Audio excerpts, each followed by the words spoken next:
దేవుని పరిశుద్ధ నామమునకే స్తోత్రములు. 233వ బైబిల్ స్టడీ మీ అందరికీ స్వాగతం తెలుపుతున్నాను. నిజంగా మన దేవుడు కోటి సూర్యుల కాంతుల కన్నా గొప్ప వెలుగులో నివసించే గొప్ప దేవుడు. సూర్యకాంతి ఎంత తెలుసా? సూర్యుని వెలుగు ఎన్ని డిగ్రీ సెల్సియస్ తెలుసా? సూర్యుని కాంతి లేదా సూర్యుని యొక్క వెలుగు విస్తీర్ణము ఆలోచన చూస్తే 6000 డిగ్రీల సెల్సియస్. మన భూమి పైన మనము ప్రాంతాల వారీగా మనము విభజించుకుంటే 50, 40, 30 లేదా 20, ఇంకా కొన్ని ప్లేసెస్ లో కాశ్మీర్ అటువంటి ప్లేసెస్ లో 10, 1 మైనస్ లో మనము ఆ డిగ్రీ సెల్సియస్ మనము ఎంచి చూస్తాం. హయ్యర్ సైడ్ వెళ్తుంటే మనకు ఆఫ్రికన్ కంట్రీస్, ఆ కంట్రీస్ లో ఎక్కువగా సూర్యుని యొక్క రశ్మి ఎక్కువ కనబడుతుంది. ఎక్కువ అనుకున్నా కూడా 70, 80. అవునా? మరి సూర్యుని నుంచి బయటకు వచ్చే కాంతి మాత్రము 6000 డిగ్రీల సెల్సియస్. తట్టుకోగలుగుతామా? 6000 డిగ్రీల సెల్సియస్ మనము తట్టుకోలేము. మరి దేవుని యొక్క వెలుగును భక్తుడు పోల్చి చూస్తున్నప్పుడు ఏమంటాడంటే, కోటి సూర్యుల కాంతినికి మించినది, అంటే 6000 ఇంటూ కోటి, 6000 కోట్ల డిగ్రీల సెల్సియస్ కంటే కూడా గొప్ప కాంతిలో నివసిస్తున్న దేవుడు మన దేవుడు. మరి అటువంటి దేవుణ్ణి చూసే కన్నులు మనకు సరిపోతాయా? ఈ కన్నులు సరిపోతాయా? ఖచ్చితంగా సరిపోవు. కానీ దేవుడు మనకిచ్చిన వాగ్దానం ఏంటంటే, తన కుడిపార్శ్వమున సింహాసనం పైన మనందరినీ కూర్చోబెట్టుకుంటారని మనకు చెబుతున్నాడు. అంటే తనను చూసి కూడా తట్టుకోలేని ఈ శరీరంకి దేవుడు తన సింహాసనం తన పక్కన కూర్చోబెట్టుకుంటారనే ఆధిక్యతను దేవుడు తన బిడ్డలుగా మనందరికీ, మనకు మాత్రమే అనుగ్రహించాడు. అందరూ బట్టి దేవునికి మహిమ కలుగును గాక. మరి వాక్యదారులు వెళ్ళిపోదాము. గడిచిన వారాల్లో హెబ్రీయులకు రాసిన పత్రిక మనము ధ్యానించాం. అవునా? 8 అధ్యాయాలు మనం కంప్లీట్ చేసుకున్నాం. 8 అధ్యాయంలోని పాఠ్యాంశాన్ని మనము జ్ఞాపకం చేసుకుంటే 5వ అధ్యాయము, 6వ అధ్యాయము, 7వ అధ్యాయం ప్రత్యేకంగా ప్రధాన యాజకత్వం గురించిన విషయాన్ని మనము చాలా క్షుణ్ణంగా ఆలోచించాము, ధ్యానించుకున్నాం. మధ్యలో 6వ అధ్యాయంలోకి ఆరో అధ్యాయం మాత్రమే విశ్వాసం గురించిన విషయాన్ని మాట్లాడుతూ మెచ్యూరిటీ క్రిస్టియన్, అంటే క్రిస్టియన్ మెచ్యూరిటీ అనే కాన్సెప్ట్ ని మనము మధ్యలో నేర్చుకున్నాం. 6వ అధ్యాయంలో మనం నేర్చుకున్న మాటల్లో అల్ప విశ్వాసము, బలమైన విశ్వాసములో కూడా కొన్ని కేటగిరీస్ చూసాము. ఎందుకు అల్ప విశ్వాసాలు ఆ విధంగా ఉంటారు, బలహీనంగా ఉంటారు, ఎందుకు ఏ విశ్వాసాన్ని దేవుడు అంగీకరిస్తాడు, ఏ సందర్భాలలో దేవుడు మన దగ్గర నుంచి బలమైన విశ్వాసాన్ని ఎదురు చూస్తున్నాడు. నిరీక్షణ మనకు ఉన్నది కాబట్టి మన విశ్వాసం కూడా బలంగానే ఉంటుంది. రైట్? అయితే మనము 7వ అధ్యాయంలోకి వచ్చేసరికి మాత్రం మనం నేర్చుకున్న కాన్సెప్ట్ ఏంటంటే, ప్రధాన యాజకత్వం. యేసుక్రీస్తు ప్రభు వారిని ప్రధాన యాజకులతో పోల్చి చూసినప్పుడు యేసుక్రీస్తు ప్రభు వారు ఎందుకు మనుషులు, అంటే యూదులు చూస్తున్న ప్రధాన యాజకుల కంటే ఎందుకు గొప్పవారు అన్న విషయాన్ని మనము ధ్యానించుకున్నాం. 8వ అధ్యాయంకి వచ్చేసరికి ఏమైపోతుందంటే కాన్సెప్ట్ కొద్దిగా మారిపోతుంది. ఏం మారిపోతుందంటే, పాత నిబంధన, కొత్త నిబంధన. ఎందుకు పాత నిబంధనలో ఇవ్వబడిన పాత నిబంధనని మనం ఏమనుకున్నాము? బలహీనంగా అయిపోయింది, నిరాయుధంగా మారిపోయింది. ఎందుకు మారిపోయిందో కూడా మనం నేర్చుకున్నాం. ఒకవేళ క్లాసెస్ మిస్ అయిన వారు ఉంటే ముందు క్లాసెస్ చూడవలసింది మనం చేస్తున్నాను. 8వ అధ్యాయంలో మనము పాత నిబంధన, కొత్త నిబంధన రెండు విషయాలు కంపేర్ చేస్తూ, కొత్త నిబంధన దేవుడు ఇవ్వవలసిన అవసరము ఎందుకు వచ్చింది, పాత నిబంధన గ్రంథము ఎందుకు దేవుడు నిరర్ధకము చేయవలసిన అవసరం వచ్చిందన్న విషయాన్ని కూడా మనము చాలా డీటెయిల్ గా ధ్యానించుకున్నాం. అయితే దేవుడు ఇశ్రాయేలు జనాంగంతో మాట్లాడేటప్పుడు పాత నిబంధన గ్రంథంలో లేదా పాత నిబంధనలో లేనిది కొత్త నిబంధనలో ఉన్నది ఏంటంటే, పాత నిబంధన ఏం చేస్తుందంటే మనిషిలో ఉన్న పాపాన్ని చూపిస్తుంది. నీవు పాపివా కావా అని నువ్వు చెక్ చేసుకోవాలంటే పాత నిబంధనను పెట్టుకోవాలంటే ధర్మశాస్త్రాన్ని ముందు అద్దంలాగా పెట్టుకుంటే ఆయన న్యాయ విధిలో ముందు మనకి ఏం కనబడుతుందంటే మనం ఎవరమో మనకు తెలుస్తుంది. అంత మటుకే పాత నిబంధన దేవుడు మనకు ఇచ్చాడు. ధర్మశాస్త్రం అంతవరకే పనిచేస్తుంది. కొత్త నిబంధన ఇవ్వవలసిన అవసరం ఎందుకు వచ్చిందంటే, సరే నేను అద్దం ముందర, ఏది ధర్మశాస్త్రం అనే అద్దం ముందర నీకు నిలబడ్డాను, చూసాము, నేను పాపిని ఎంచుతున్నాను. మరి పాపిగా నన్ను నేను కనపరుచుకున్న తర్వాత మరి పాపిగానే జీవితాంతం ఉండిపోవాలా? మరి నాలో ఉన్న పాపాన్ని తీసివేసే శక్తి ధర్మశాస్త్రానికి లేదు. కాబట్టి దేవుడు దానికి నిరర్ధకమైంది, నిరాయుధంగా మారిపోయింది అని చెప్పి దేవుడు మనం ఇర్మియా గ్రంథం ద్వారా మనం చూస్తే దేవుడు ఒక ప్రవచనం మాట్లాడుతూ కొత్త నిబంధనలు ఇస్తాను. పాత నిబంధన పేపర్ పైన, రాళ్ల పైన, పేపర్ పైన, నేను కాగితాల పైన రాసి, అంటే తోలు చర్మం పైన, అంటే రాతపూర్వకంగా ఇచ్చినది పాత నిబంధన. కొత్త నిబంధనను నేను ఆ విధంగా ఇవ్వను. కొత్త నిబంధనను మనుషుల యొక్క మనస్సుల్లో, వాళ్ళ హృదయాలపై నేను రాస్తాను అని, తన హృదయంలో నుండి పుట్టేదే అది నిబంధన. ఆ నిబంధన ఏమన్నాం అంటే రక్షణ నిబంధన అన్నాం. ఈ రక్షణ నిబంధనలో మనం నేర్చుకున్న పాఠ్యాంశం అంటే పాపం అనగా, పాపం ఏంటో తెలుసుకున్నాము, పాపి ఎవరో తెలుసుకున్నాము. మరి పాపాన్ని తొలగించే శక్తి దేవుడు ఎవరికి ఇచ్చాడంటే కొత్త నిబంధనకు ఇచ్చాడు. అంటే ఆ నిబంధన చేయడం అంటే ఏంటంటే దేవుడు ప్రామిస్ చేశాడు. పాత నిబంధనలో నువ్వు పాపం అంటే పాపంకి ఏ విధంగా అంటకూడదు అని ఒక లిస్ట్ ఆఫ్ థింగ్స్ ఇచ్చి, కొత్త నిబంధనకు వచ్చేసరికి నువ్వు పాపం అని తెలుసుకున్నావా, అయితే మరి పాపం నుంచి విమోచన పొంది నువ్వు ఏ విధంగా రక్షింపబడాలి, అంటే రక్షణ ఎందుకు అవసరము, పరలోక రాజ్యంలో దేవుని దగ్గర నిరంతరం ఆయన కుమారులుగా నువ్వు మళ్ళీ తిరిగి రావాలి అంటే, ఆయన పుట్టించడం పరిశుద్ధులము, మళ్ళీ ఆయన దగ్గరికి చేరాలంటే కూడా పరిశుద్ధతతోనే చేరాలి. మరి ఈ మధ్యలో ఏం జరిగిందంటే పాపం వచ్చేసింది. ఈ పాపాన్ని తొలగించే శక్తి ధర్మశాస్త్రానికి లేదు కాబట్టి దేవుడు కొత్త నిబంధన చేసి నీలో ఉన్న పాపాన్ని నేను తొలగించి మళ్ళీ తిరిగి మొదటి స్థితిని నీకు ఇచ్చి తిరిగి నా బిడ్డగా నేను చేర్చుకొని నా దగ్గర ఎప్పుడు స్థిర నివాసము చేయడానికి అవకాశాన్ని నేను నీకు కలిగిస్తానని ఒక ఆపర్చునిటీ, ఒక ఆప్షన్ మనుషులకు ఇచ్చాడు. అందుకని క్రిస్టియానిటీని యాక్సెప్ట్ చేయడం it's not mandatory, it's an option and opportunity. అవునా? చాలా మంది అంటారు ఇది మ్యాండేటరీ అని మారితే, ఎక్కడ మ్యాండేటరీ? యేసుక్రీస్తు ప్రభు వారు రోమిల దగ్గరికి వెళ్ళి నువ్వు క్రైస్తవులుగా మారు నన్ను నమ్మని చెప్పలేదు. అవునా? మరి యూదుల దగ్గరికి వెళ్ళి నువ్వు నన్ను నమ్ము అని చెప్పేసి ఎక్కడ దేవుడు బలంగా చెప్పలేదు. ఆయన పైన ఏంటి? వచ్చారు, సువార్త ప్రకటించారు, దేవుడు ఎవరిని చూపించారు, మెస్సియా ఏ విధంగా ఉంటారో వాళ్ళ మధ్యలో కనపరుచుకున్నారు, ఆశ్చర్యకార అద్భుతకారాలు చేసి ఆయన ఏం చేశారంటే తన పని చేసుకుని వెళ్ళిపోయారు. ఎవరైతే ఈ యాక్టివిటీస్ ని చూసి, నేను చేసిన పనులను చూసి, నా వాక్యాన్ని విని దాన్ని నమ్మి విశ్వసిస్తారో వాళ్ళకు మాత్రమే ఈ రక్షణ దొరుకుతుంది. వాళ్ళకు మాత్రం ఈ రక్షణ ఏమన్నాడంటే డబ్బులు ఇస్తే దొరికేది కాదు రక్షణ, ఉచితంగా దేవుడు వరంగా ఇచ్చేది రక్షణ. ఆ రక్షణ కావాలంటే నీలో ఉండవలసింది క్రీస్తు పైన విశ్వాసము. సో విశ్వాసం అనే పెట్టుబడితో యేసుక్రీస్తు ప్రభు వారు, ఆ విశ్వాసం ఎవరిపైన ఉండాలి? యేసుక్రీస్తు ప్రభు వారి పైన ఉండాలి. ఆ యేసుక్రీస్తు ప్రభు వారు ఏం చేశారని మనం ఆయన పైన విశ్వాసం ఉంచుతామంటే, ఆయన మన కొరకు చనిపోయి రక్తాన్ని చిందించాడు కాబట్టి అని నువ్వు నమ్మితే నాకు ఈయన రక్షణ ఇవ్వగలిగే శక్తిమంతుడు, సమర్థవంతుడు అని నువ్వు నమ్మితే ఆ నమ్మకమే విశ్వాసము. ఆ విశ్వాసం ద్వారానే రక్షణ అనే వరము. వన్స్ రక్షణ అనే వరాన్ని దేవుడికి నువ్వు తీసి పుచ్చుకున్న తర్వాత ఇక నుండి నువ్వు పాపి కాదు. ఆయన వాక్యం ద్వారా ఏం చేయబడతావు? ఉదక స్నానం చేయబడతావు. పాపాలను దేవుడు కడిగి వేసి నిత్యం కూడా నేను ఏ విధంగా చూస్తానంటే నీతిమంతుడుగానే చూస్తాను. ఇంకా అప్పటి నుండి నేను పాపిగా ఆయన ఎంచాడు. సో కాబట్టి క్రిస్టియానిటీ, క్రైస్తవత్వము అనేది ఆప్షన్, బలవంతం కాదు. మూర్ఖులు దాన్ని బలవంతం మత మార్పిడిలాగా మనుషుల మధ్యలో చూపించడానికి ప్రయత్నిస్తారు. రాజకీయం అంతా అది, దాంట్లో నమ్మకం లేదు. నిజంగా బైబిల్ ముందర వాళ్ళు చెప్పే ఏ మాట కూడా నిలబడదు. బైబిల్లోని మాటల్నే, వక్ర మాటలు తీసుకొని దాన్ని పెడార్థాలు తీసుకుంటూ సోకాళ్ళు జ్ఞానం అనుకుంటున్న అమాయకులను మోసం చేయగలుగుతారు. క్రైస్తవుల్లో నాకు అన్ని తెలుసు అనుకున్న మూర్ఖులను కూడా వాళ్ళు మోసం చేయగలుగుతారు. అవునా? బైబిల్ ప్రకారం జ్ఞానవంతులు ఎవరు ఉన్నారు అంటే ఎవరు లేరు. క్రీస్తు నమ్మిన వాడే జ్ఞానవంతుడు. బైబిల్ చదువు, నీకు దేవుడు ఎవరు తెలుస్తారు.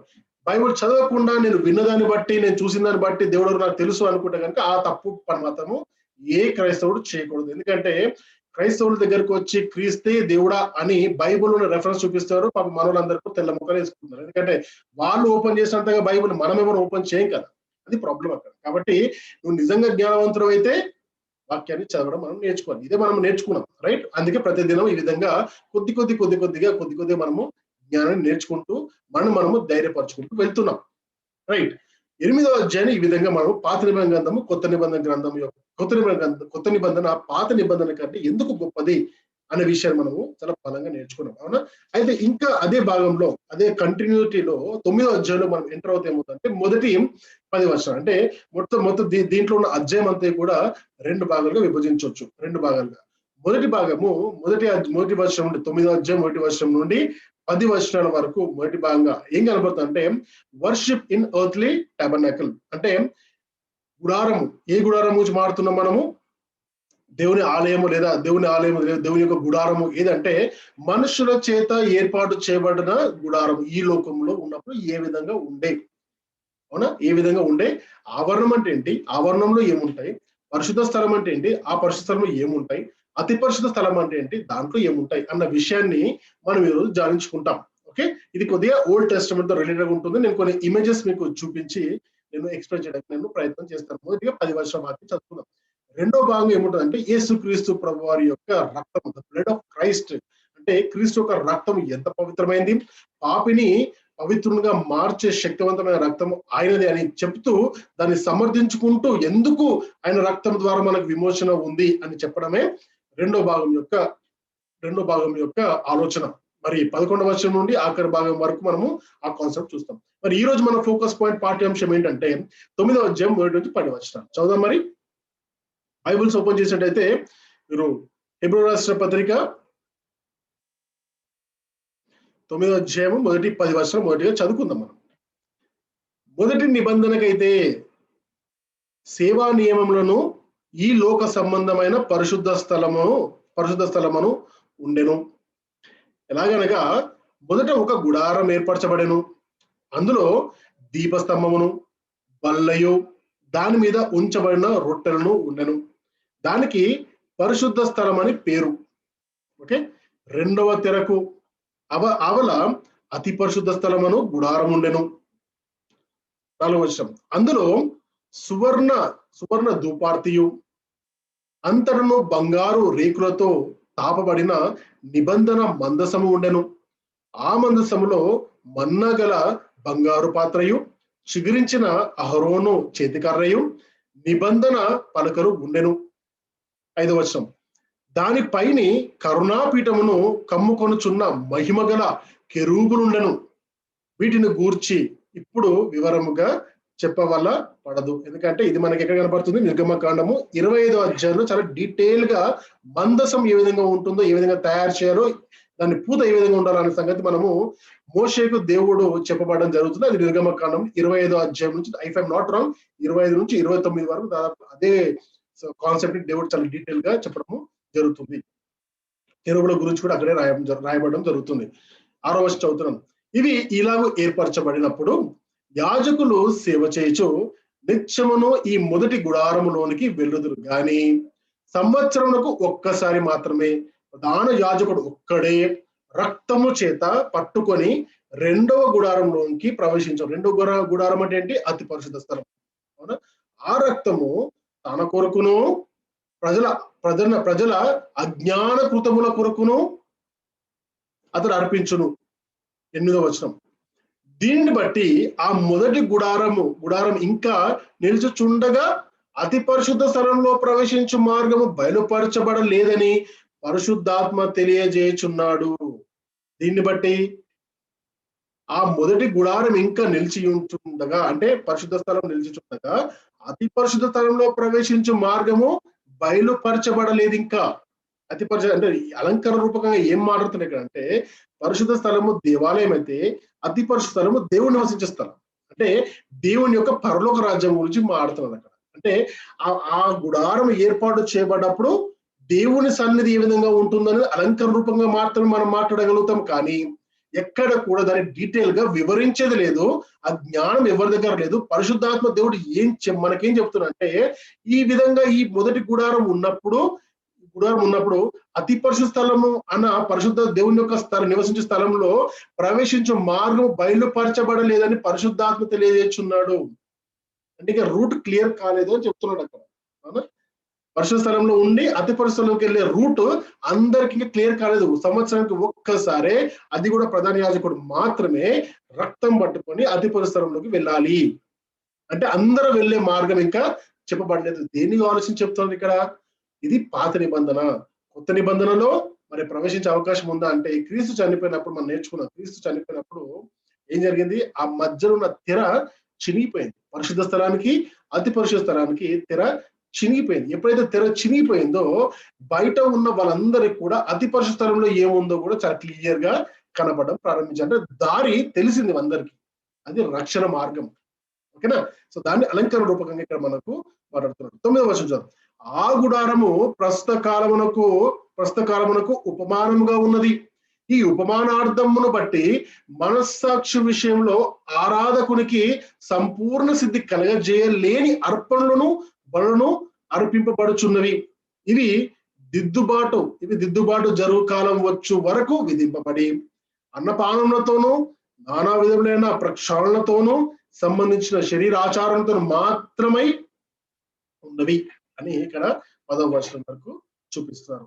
సో ఈ మాటలు చూసినప్పుడు నేను కొద్దిగా కాంటెక్స్చువల్ గా మీకు అక్కడ నేర్పించడానికి నేను ప్రయత్నం చేస్తాను. మీకు కొన్ని ఇమేజెస్ చూపించడానికి కూడా నేను ఇష్టపడుతున్నాను.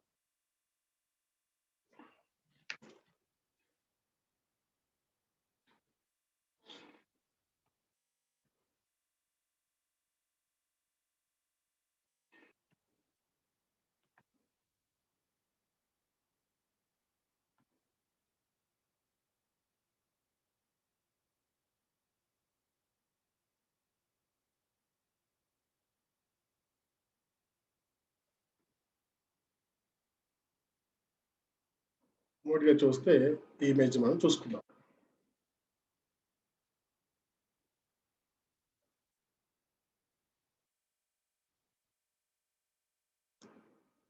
టాబర్నాకల్ ఎప్పుడైతే మందిరం కట్టించబడి కనబడుతుంది అందరికి చాలా క్లియర్ గా ఉందా? అఫ్ కోర్స్ అందరూ వీడియో ఆఫ్ చేసుకోరు కాబట్టి నాకు తెలియదు మీకు కనబడుతులేదు, but at least I'm sharing. Okay okay మందిరము సొలొమోను మందిరం కట్టబడినంత వరకు దేవుడు మోషే ద్వారా ఇవ్వబడిన గుడారం ఇది. అంటే మందిరం యొక్క నమూనా. అంటే పరలోక రాజ్యంలో మందిరం ఏ విధంగా ఉందో, భూలోకంలో ఉన్న మందిరము ఏ విధంగా కట్టాలో దానికి ఒక నమూనా లాగా దేవుడు ఏం చూపించాడంటే గుడారం చూపించాడు. వీళ్ళు గుడారాన్ని అంటారు, గుడారం అంటారు. ఎందుకంటే అప్పుడు టెంట్స్ లో ఉండేవాళ్ళు అన్నమాట. ఎందుకంటే ఎక్కడ కూడా పర్మనెంట్ ప్లేస్ వీళ్ళకు ఉండేది కాదు. ఎందుకంటే వాళ్ళు 40 సంవత్సరాలు ఎక్కడ ఉన్నారు, అడవులలో ఉన్నారు. మందిరం కట్టబడినంత వరకు ఇట్లాంటి గుడారాలు కట్టుకొని అక్కడ వాళ్ళు యాజక ధర్మాన్ని వాళ్ళు నెరవేర్చేవారు. రావట్లేదు.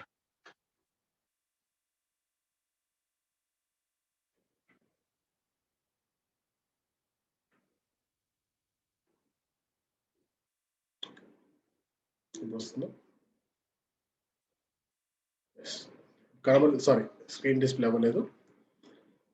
సో ఇది దేవుడు ఒక నమూనా లాగా ఇచ్చిన ఓకే మందిరం యొక్క నమూనాగా ఒక బ్లూ ప్రింట్ లాగా అనుకోండి. దీన్ని ఏమంటారంటే మందిరం యొక్క ఆవరణం అంటాం. ఇప్పుడు ఇక్కడైతే మనం చూస్తున్నాము, ఇక్కడ ఏమేమి కనపడుతుందో చూడండి. ఇక్కడ ఏం ఇది ఎంట్రీ, ఈ పార్ట్ మొత్తం కూడా ఎంట్రీ.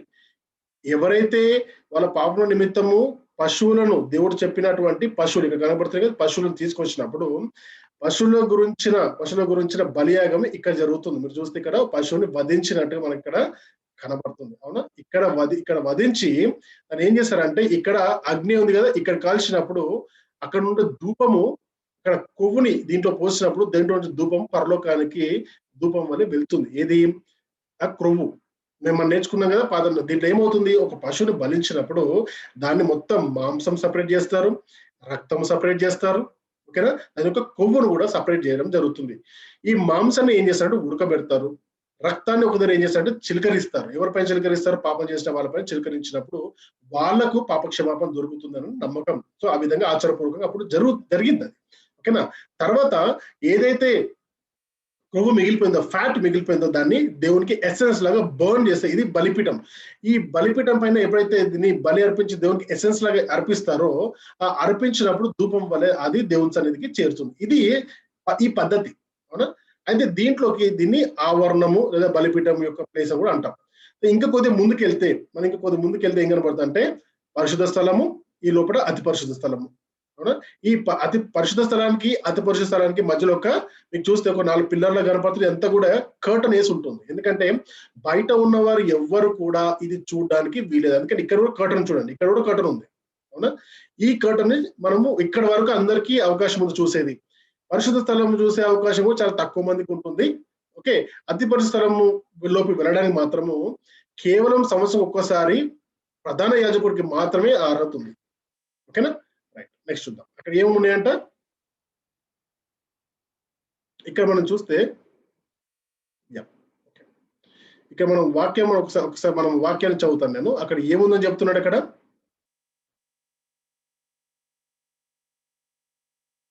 ఓకే, 2వ వచనం, 9వ అధ్యాయం 2వ వచనం. ఎలాగనగా మొదట ఒక గుడారం ఏర్పరచబడెను, అందులో దీపస్తంభమును బల్లయు దాని మీద ఉంచబడిన రొట్టెలను ఉండెను. దానికి పరిశుద్ధ స్థలం అని పేరు. ఏముంటాయంట లోపల? అక్కడ బ్రెడ్ ఉంటుందంట. అవునా? ఏముంటుంది అక్కడ? మనం చూస్తే దీపస్తంభము. అవునా? దీన్ని దీపస్తంభం అంటారు. ఇది దీపస్తంభము. ఓకే, టాబర్నాకిల్లో ఉండే దీన్ని ఇంగ్లీష్ లో టాబర్నాకిల్ అంటారు. ఓకే, సో దీన్ని దీపస్తంభం ఉంటుంది, బల్ల ఉంటుంది, బల్ల ఉంచబడుతుంది. ఓకే, ఆ బల్ల పైన ఏముంటుంది అంటే ఉంచబడుతుంది, దానిపైన రొట్టెలు ఉంటాయి. అవునా? దీన్ని సాదృశ్యం తీసుకొని పులియ రొట్టెల పండుగలు కూడా చేయడము జరుగుతుంది. ఎందుకు ఈ రొట్టె దేనికి సాదృశ్యము? దేనికి సాదృశ్యం అంటే దేవుని యొక్క శరీరానికి సాదృశ్యం. దీన్ని సేమ్ టాబర్నాకిల్లో ఉన్న విషయాలు వీటినే మనం ఆలోచించి చూస్తే యేసుక్రీస్తు ప్రభు యొక్క శిలువకు చాలా ఈజీగా మనము రిలేట్ చేయడానికి మనం ప్రయత్నం చేయొచ్చు. అయితే దానికి పరిశుద్ధ స్థలం అని పేరు. ఇది పరిశుద్ధ స్థలంలో ఏముంటుంది? దీపస్తంభం ఉంటుంది, ఓకే, ఒక బల్ల ఉంటుంది, తర్వాత రొట్టెలు కూడా ఉంచబడతాయి. ఈ 3 పరిశుద్ధ స్థలంలో ఉంటుంది. ఈ దీపస్తంభాల్లో 7 దీపస్తంభాలు. ఇక్కడ దీపస్తంభం ఒకటి ఇచ్చారు కదా, దీంట్లో 7 ల్యాంప్స్ అంటారు, ల్యాంప్ స్టాండ్ అంటారు దీన్ని. 7 ల్యాంప్ స్టాండ్ అనేసి కూడా పిలుస్తారు. సో ఈ దీపస్తంభాల్లో ఒక్కో దాంట్లో దీపారాధన ప్రతి బలి ఇచ్చేటప్పుడు కూడా ఇక్కడ జరుగుతుంది, ప్రతిదినం జరుగుతుంది. ఇక్కడ బల్లపైన ఉంచబడిన రొట్టెలు దేవుని కొరకు అర్పించడం జరుగుతుంది. ఇది ప్రధాన యాజకులకు మాత్రమే, అంటే యాజక ధర్మం చేసే వాళ్ళకు మాత్రమే తినడానికి అర్హత. ఒకసారి మీరు గమనించుకొని చూస్తే దావీదు భక్తుడు ఒకసారి తన జనులకు ఆహారము సరిపోనప్పుడు ఈ విధంగా మందిరంలోకి చొరబడి ప్రధాన యాజకులకు మాత్రమే ఇవ్వబడిన తినగలిగిన అర్హత కలిగిన ఆహారాన్ని, అంటే రొట్టెలను తీసుకొని వెళ్ళిపోతాడు. ఇదే విషయాన్ని యేసుక్రీస్తు ప్రభు వారి యొక్క శిష్యులు కూడా ఆ సబ్బాత్ దినమందు వెళ్తున్నప్పుడు వాళ్ళు కొన్ని గ్రెయిన్స్ రోడ్డు మీద వెళ్తున్నప్పుడు వాళ్ళు తింటుంటే అక్కడ ఉన్న మందిరంలోని వ్యక్తులు వచ్చి అక్కడ యేసుక్రీస్తు ప్రభు వారిని ప్రశ్నిస్తారు. సబ్బాత్ దినమందు ఈ పనులు చేయవచ్చా మీరు అంటే, ఆకలి అవుతుందిరో బాబు, ఆకలి అవుతున్నప్పుడు మీరు నమ్ముకున్న దావీదే ఏం చేస్తాడు? తన మనుషుల కొరకు ప్రధాన యాజకులు తప్ప వేరే వాళ్ళు తినలేని ఆహారాన్ని, అంటే ఆ రొట్టెలను పరిశుద్ధపరచబడిన ఆ రొట్టెలను తిన్నప్పుడు తప్పు లేదు. కానీ మరి ఇప్పుడు నా శిష్యుల దగ్గర తప్పు వచ్చిందంటే దేవుడు ఆ పద్ధతిని ఆకలిగా ఉన్న వాళ్ళకు ఆహారం మార్చుకోవడానికి చెప్పలేదు. పరిశుద్ధ మనిషి కుమారుడి లోకంలో ఉన్నప్పుడు తినొచ్చు, పర్వాలేదులే అని చెప్పి దావీదు యొక్క ఎగ్జాంపుల్ అక్కడ చూపించడము జరిగింది. అదే విధంగా ఈ రొట్టెలు ఏవైతే ఉన్నాయి ఇవి యాజకులు మాత్రమే. ఇక్కడ నిలబడ్డ వ్యక్తి హై ప్రీస్ట్ అంటే ప్రధాన యాజకుడు. వీళ్ళు మాత్రమే తినడానికి. ఇవి ఎక్కడ కనపడుతుంది మనకు? నిర్గమకాండంలోని 28వ అధ్యాయంలో మనకు వాక్యాలు చాలా డీటెయిల్ గా మనకు కనబడుతుంది. ఓకేనా? రైట్. నెక్స్ట్ భాగం పరిశుద్ధ స్థలంలో ఏముంటాయి చూసాము. ఆవరణంలో ఏముంటాయి చూసాము, పరిశుద్ధ స్థలంలో ఏముంటాయి కూడా మనం ఇప్పుడు చూసాం. అవునా? ఇప్పుడు అతి పరిశుద్ధ స్థలం చూద్దాం. అతి పరిశుద్ధ స్థలం గురించి మాట్లాడేటప్పుడు ఏమంటారు అంటే దాన్ని 2వ తెర అవల అతి పరిశుద్ధ స్థలం గుడారం ఉండను అంటాడు. అవునా? అతి పరిశుద్ధ స్థలం గుడారం అంటే ఏంటి? ఈ గుడారంకు మధ్యలో ఒక తెర కనపడుతుంది. ఇక్కడ తెర చూపించారు కదా, ఈ తెర కనపడుతుంది. చూద్దాం, ఇంకా వేరే దాంట్లో ఇంకా డీటెయిల్ గా ఉందో చూద్దాం. లేదు, ఓకే, మనం చూస్తే ఒక తెర కనపడుతుంది. ఈ తెర లోపల ఏముంది అంటే ఒక గొప్ప విషయం ఇక్కడ మనకు కనబడుతుంది. ఏంటంటే అందులో సువర్ణ ధూపార్తియు అంతటను బంగారు రేకులతో తాపబడిన నిబంధన మందసము ఉండెను. సువర్ణ ధూపార్తి గురించి మాట్లాడడం ఏమంటారు అంటే ఇక్కడ మందసం మనకు కనబడుతుంది. బంగారముతో చేయబడిన ఒక మందసం కనబడుతుంది. ఇది బంగారం యొక్క పూతతోని చేయబడుతుంది. ఈ మందసము పైన ఎవరు కనపడతారు? వీళ్ళని కెరూబులు అంటారు. అవునా? సెరూబులు గురించి సెరూబులు అంటే ఎవరు? వీళ్ళు కూడా దేవదూతలే. కానీ దేవదూతల్లో గొప్ప దేవదూతలు. దేవుడు ప్రత్యేకంగా ఆజ్ఞాపించి వాళ్ళు దానిపైన ఉండాలి అని చెప్తారు. ఆ మందసంలో ఏముంటుంది? ఓకే, అంతటను ఉన్న బంగారు రేకులతో తాపబడిన నిబంధన మందసము ఉండెను. ఆ మందసములో మన్నాగల బంగారు పాత్రయు చిగురించిన అహరోను కర్ర నిబంధన పలకలు ఉండెను. దానిపైన అంటే మందసం పైన ఏముంటదంటే దానికి పైన కరుణాపీఠమును కమ్ముకొనుచున్న మహిమ గల కెరూబులు ఉండెను. వీటిని గురించి ఇప్పుడు వివరముగా వల్ల పడదు. అంటే దానిపైన ఏముంటాయని చెప్తున్నా అంటే ఇవి స్టాండ్స్ అన్నమాట. దీన్ని పట్టుకోవడానికి ఈ ఫోర్ కార్నర్స్ కొన్ని హోల్స్ లాగా ఉంటుంది. ఆ హోల్స్ లో రాడ్స్ పెట్టడానికి వీలుగా ఉంటుంది. ఇది ఓపెన్ చేయడానికి దానిపైన దేవుడు ఏం చేశాడంటే కెరూబులను పెట్టాడు. అయితే దీని లోపల ఏముంటుంది? మందసం లోపల. ఈ మందసం గురించి మనం నేర్చుకున్నాము ఒకసారి, అవునా? పాత గ్రంథం మనం ధ్యానించినప్పుడు ఈ మందసం గురించిన వివరణ చాలా డీటెయిల్ గా నేర్చుకున్నాం. ఏమని నేర్చుకున్నాము? ఈ మందసాన్ని దేవుడు ఏ విధంగా తయారు చేయాలి, ఇది ఎక్కడ ఉండాలి అని ఈ టాబర్నాకిల్ గురించి దేవుడు చెప్పేటప్పుడు మోషేకి చెప్పింది ఏమంటే అతి పరిశుద్ధంలో ఉండవలసిన వస్తువు ఇది ఎప్పటి వరకు అయితే మీ దగ్గర ఉంటుందో అప్పటి వరకు మీకు జయము, అంటే నేను మీకు తోడుగా ఉన్నాను అని చెప్పడానికి సాదృశ్యంగా ఈ మందసాన్ని వాళ్ళకి ఇచ్చారు. ఎప్పటి వరకు మందసం వీళ్ళ దగ్గర ఉంది? మందసం వీళ్ళ దగ్గర ఉంది? ఫిలిస్తీన్లు దావీదు కంటే ముందు యుద్ధం చేసినప్పుడు ఫిలిస్తీన్లు ఎత్తుకుపోయారు. ఏ టైంలో ఎత్తుకుపోయారు? దీన్ని ఏ టైంలో ఎత్తుకుపోయారు గుర్తుందా ఎవరికన్నా? సమూయేలు సమయంలో ఎత్తుకుపోయారు. ఏలీ సమయంలో ఉన్న సమయంలో ఎత్తుకుపోయారు. తర్వాత మళ్ళీ వాళ్ళకు నానా కష్టాలు వాళ్ళకు కలిగినప్పుడు మళ్ళీ తిరిగి తీసుకొచ్చి షిలోహు మందిరంలో సమయాలు ఉన్న స్థలంలో మళ్ళీ తీసుకొచ్చి పెట్టారు. మళ్ళీ తర్వాత ఫిలిస్తీన్ల కాలంలో మళ్ళీ దాన్ని ఎత్తుకుపోయారు. ఎత్తుకుపోయినప్పుడు ఏమైంది? ఇక దాని తర్వాత ఎక్కడ పోయిందో ఎవరికి తెలియదు. ఇప్పటి వరకు కూడా ఎవరికి తెలియదు. ఇప్పుడు మందసం ఎక్కడ ఉందంటే ఎవరి దగ్గర లేదు. ఎక్కడ ఉందో కూడా చరిత్రలో ఎక్కడ మనకు కనపడదు, అవునా? దావీదు కాలంలో ఉండే. దావీదు కాలంలో అది మళ్ళీ వచ్చినప్పుడు, అందుకే తను మళ్ళీ తిరిగి మందసం తీసుకొచ్చినప్పుడు తను ఏ విధంగా డాన్స్ చేసుకుంటూ వచ్చాడంటే సంతోషంగా గెంతులు వేసుకుంటూ తను వచ్చినట్టు మనము వాక్యభాగంలో చూస్తాం. ఆ సమయం తర్వాత ఎక్కడ పోయిందో మనకు తెలియదు ఇంకా. ఓకే, తర్వాత ఎక్కడ పోయిందో మనకు తెలీదు. Okay, right. సో ఈ మందసంలో ఏముంటుందంటే దేవాదేవుడు ఏదైతే వాళ్ళకు ఆజ్ఞారూపకంగా అంటే ఆయనకు 3 గుర్తులు పెట్టాడు. ఒకటి ఏముంటుంది? మన్నా గల బంగారు పాత్ర. అంటే దేవుడు మనుషులకు వాళ్ళు తినడానికి, ఇజ్రాయెల్ జనాంగానికి ఆ మార్గ మధ్యంలో ఎడారులో, అంటే ఆ అడవుల మధ్యలో వెళ్తున్నప్పుడు ఐగుప్తు నుండి కానాను దేశంకి వచ్చే మధ్యలో తినడానికి ఆహారంగా అవసరం ఉన్నప్పుడు మన్నాను వాళ్ళ మధ్యలో కురిపించాడు. అది పరలోక రాజ్యంలో దేవదూతలకు ఇవ్వబడిన ఆహారం, అంటే పరలోక సంబంధమైన ఆహారాన్ని మనుషుల కొరకు ఇచ్చాడు. అంటే అక్కడ ఉండవలసిన దాన్ని ఇక్కడ దేవుడు ఇచ్చాడు. దాన్ని ఒక సాదృశ్యకంగా మనకి ఇక్కడ మన్నా అనే దాన్ని సాదృశ్యంగా ఒక బంగారు పాత్రలో ఉంచడము జరిగింది. రెండవది చిగురించిన అహరోను చేతి కర్రాయు. అంటే దీన్ని దేని గురించి వర్ణిస్తారంటే, దీన్ని ఏదైతే మోషే ఆ దుడ్డు కర్రను పట్టుకుంటాడో, ఆ కర్రను పట్టుకుంటాడు సరే, ఆ కర్ర అక్కడ ఉన్నట్టు మనము కనపడుతుంది. ఇది కాకుండా నిబంధన, అంటే ఏ నిబంధన?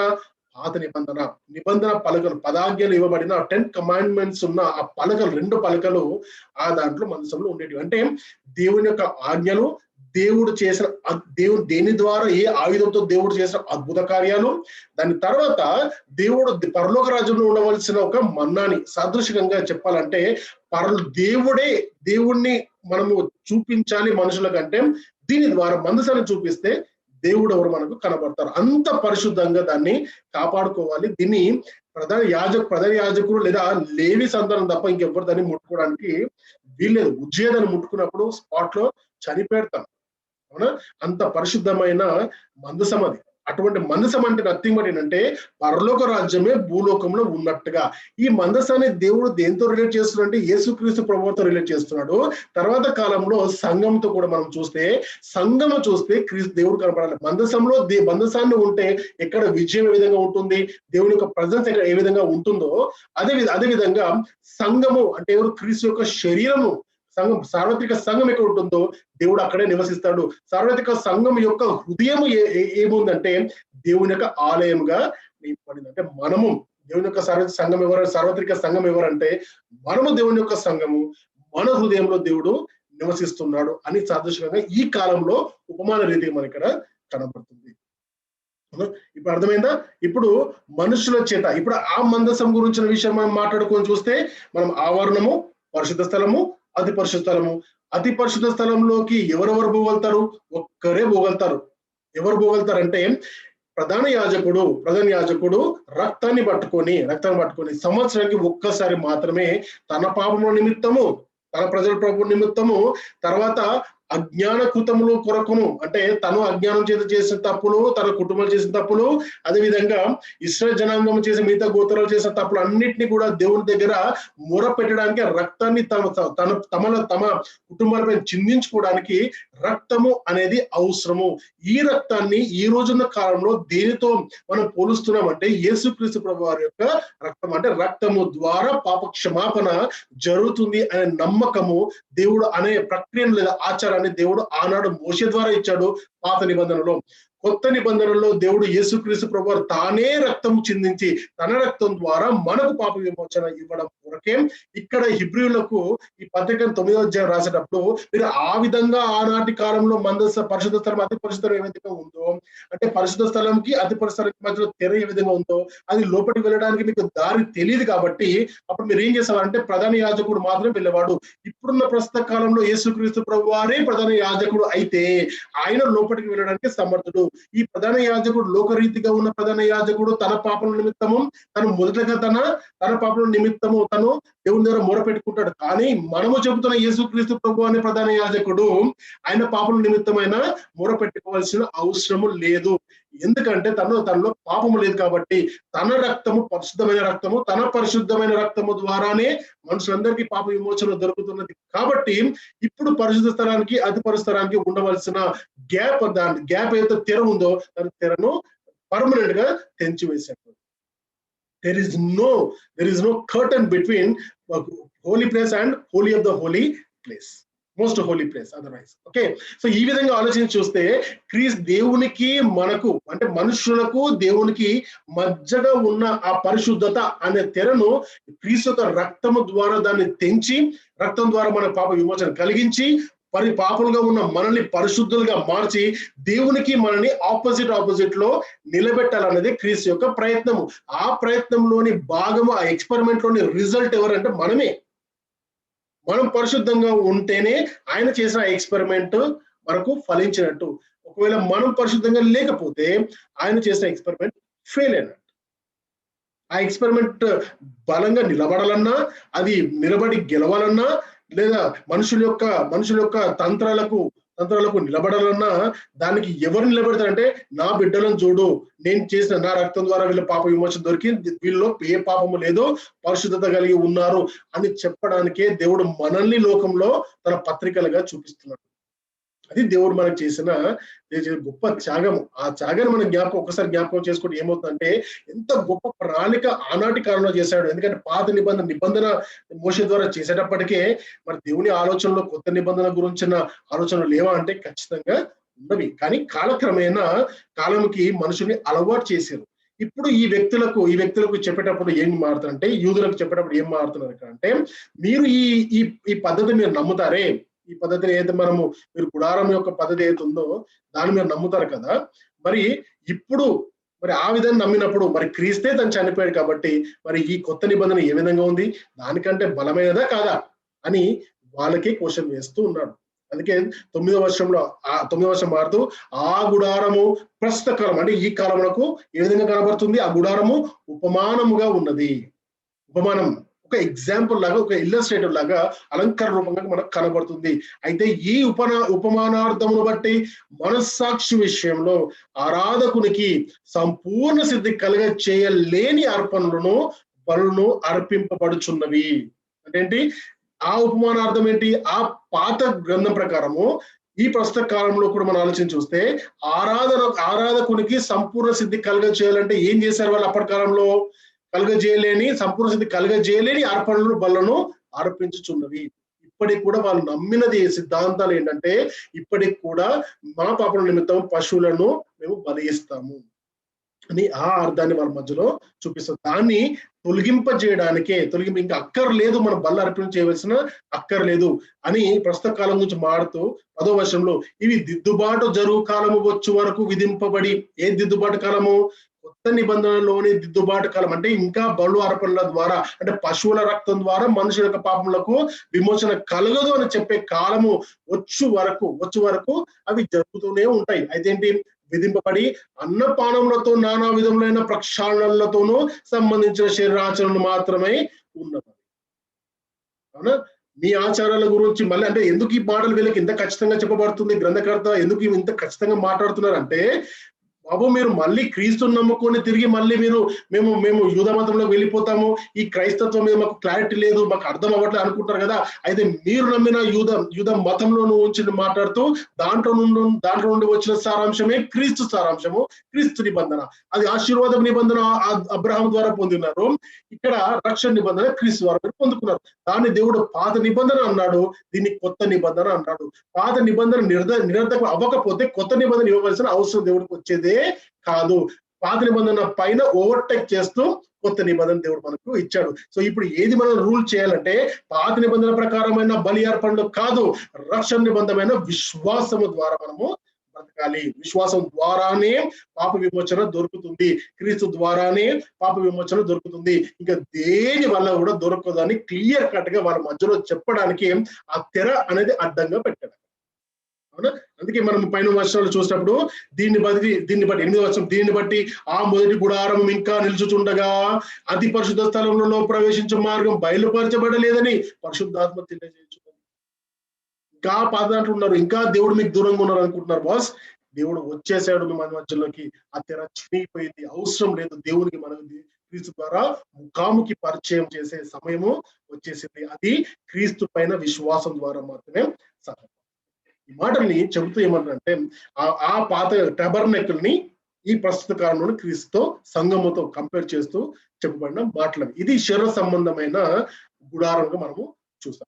మరి రేపటి దినం మనం మాట్లాడుకున్నప్పుడు ఏ విధంగా క్రీస్తు యొక్క రక్తము మనల్ని పరిశుద్ధులుగా మార్చిందని వచనం వెంబడి వచనాన్ని మనము చదువుకుంటూ నేర్చుకుందాం. మరి దేవుడు ఈ మాటల ద్వారా మళ్ళీ ఆదరించాడని నమ్ముచున్నాను. ఒకవేళ అర్థం కాకపోతే మళ్ళీ వీడియో చూడండి, ఏదైనా క్వశ్చన్స్ ఉంటే మళ్ళీ మాకు రాయవలసిందిగా కోరుతున్నాను. Thank you so much. God bless you. ప్రార్థన చేసుకుందాం.